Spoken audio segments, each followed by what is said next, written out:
নির্বাচিত সরকার না থাকায় বাংলাদেশকে চলমান ঋণের ষষ্ঠ কিস্তির অর্থ ছাড় দিতে অস্বীকৃতি জানিয়েছে আন্তর্জাতিক মুদ্রা তহবিল আইএমএফ।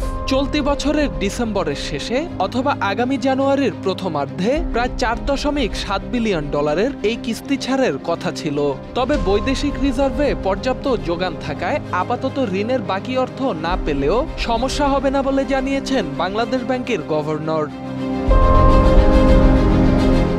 এদিকে দেশের বৈদেশিক মুদ্রার রিজার্ভ বেড়ে পৌঁছেছে নতুন উচ্চতায়। বাংলাদেশ ব্যাংকের সর্বশেষ হিসেব অনুযায়ী বর্তমানে বৈদেশিক রিজার্ভের পরিমাণ $32.10 বিলিয়ন।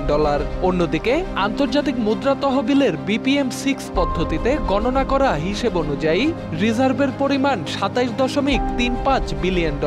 বাংলাদেশ ব্যাংকের মুখপাত্র আরিফ হোসেন জানান, IMF এর হিসেবে রিজার্ভ এখন 2735 কোটি 9,30,000 মার্কিন ডলার, আর বাংলাদেশ ব্যাংকের হিসেব অনুযায়ী দাঁড়িয়েছে 3,210 কোটি 79,10,000 মার্কিন ডলার।